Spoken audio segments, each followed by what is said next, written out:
now that you've gotten a chance to play with the theme and get your hands on it, I want to explain a little bit about how Thrive Architect works.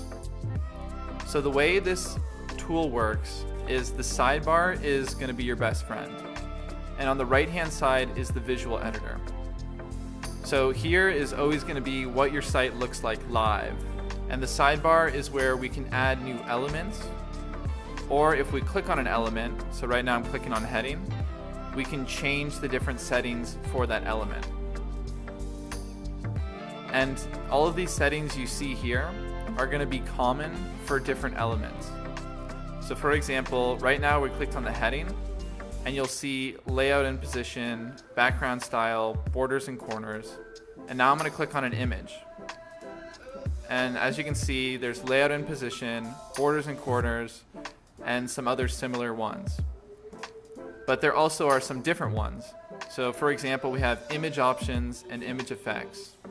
And we did not have that when we clicked on the text.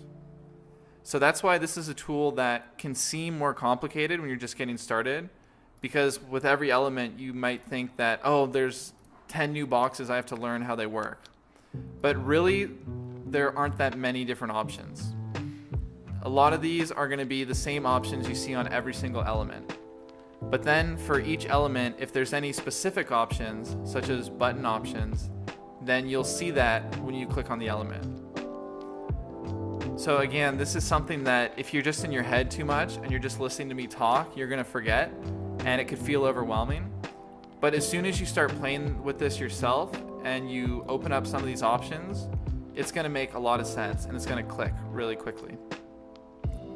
The next thing I want to talk to you about is hierarchy. So the way this works is you put items inside of other items. For example, right here I've clicked on the heading. And this heading is inside of another element called the background section. And background sections give you a lot of control. So you can say, I want everything inside of this background section to only be 700 pixels wide. Or you could say, I want the color of this background section to be red or green. And there's a lot of other things you can do here. Another really common one is layout and position. So if you want to add more padding to the top of your background section, then you can just drag it out like this. And if you want more margin, you can drag it out like this.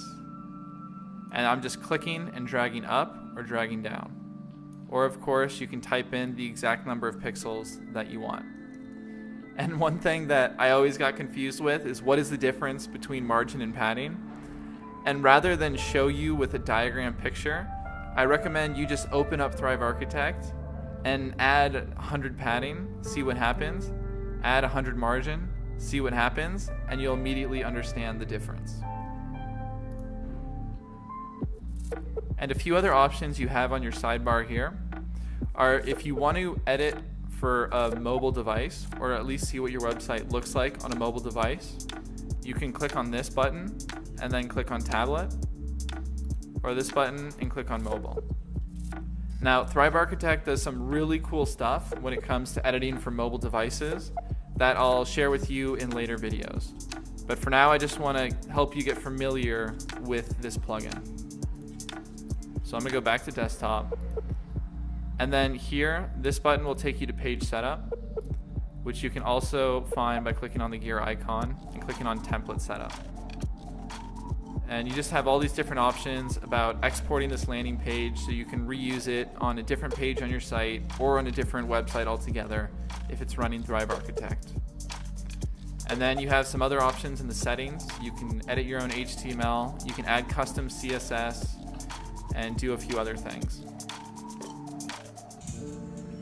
And finally, when you click on more options, you'll see the undo redo button, a revision manager. So if you wanted to step back, say 5 changes ago and revise that, you can do that. And then exit Thrive Architect, which will take you back to the WordPress dashboard. And finally, a preview button, which is something that I use very often. And this just shows you what the website actually looks like live. And one thing that's important is whenever you make changes that you're happy with is to click on the save button, because Thrive Architect will not automatically save for you. And Thrive Architect is a very visual builder. So a lot of times just by hovering over stuff, you get different options.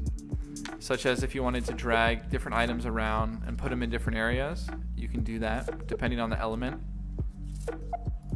You can also copy items, delete them, and do some other cool things depending on the element. So now take some time before you move on to the next video with what you know now and play around with this tool. Start to get familiar with it, and don't worry if you feel like it's overwhelming at first, because with time it's going to become very natural. And that's where the magic happens, when you can use this tool just like any other tool you're really familiar with and start building incredible websites.